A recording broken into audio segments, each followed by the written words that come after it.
దుబాయ్లో రోడ్డు ప్రమాదంలో మృతి చెందిన జగిత్యాల జిల్లా చొప్పదండి నియోజకవర్గ వాసుల మృతదేహాలను స్వదేశానికి తరలించేందుకు ఎమ్మెల్యే మేడిపల్లి సత్యం ఎంబసీ అధికారులతో సమావేశమయ్యారు. అలాగే ప్రమాదంలో తీవ్రంగా గాయపడి రషీద్ ఆసుపత్రిలో చికిత్స పొందుతున్న ముత్యంపేటకు చెందిన సయ్యద్ ను పరామర్శించారు. ప్రమాద వివరాలను అడిగి తెలుసుకుని తెలంగాణ ప్రభుత్వం అండగా ఉంటుందని ధైర్యం చెప్పారు.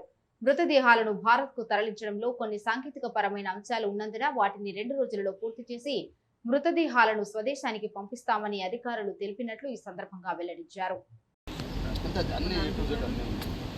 ఇప్పటికీ ఇంకా కొన్ని పేపర్లు వస్తున్నాయి కానీ పేర్లు వీళ్ళు 7 మెంబర్స్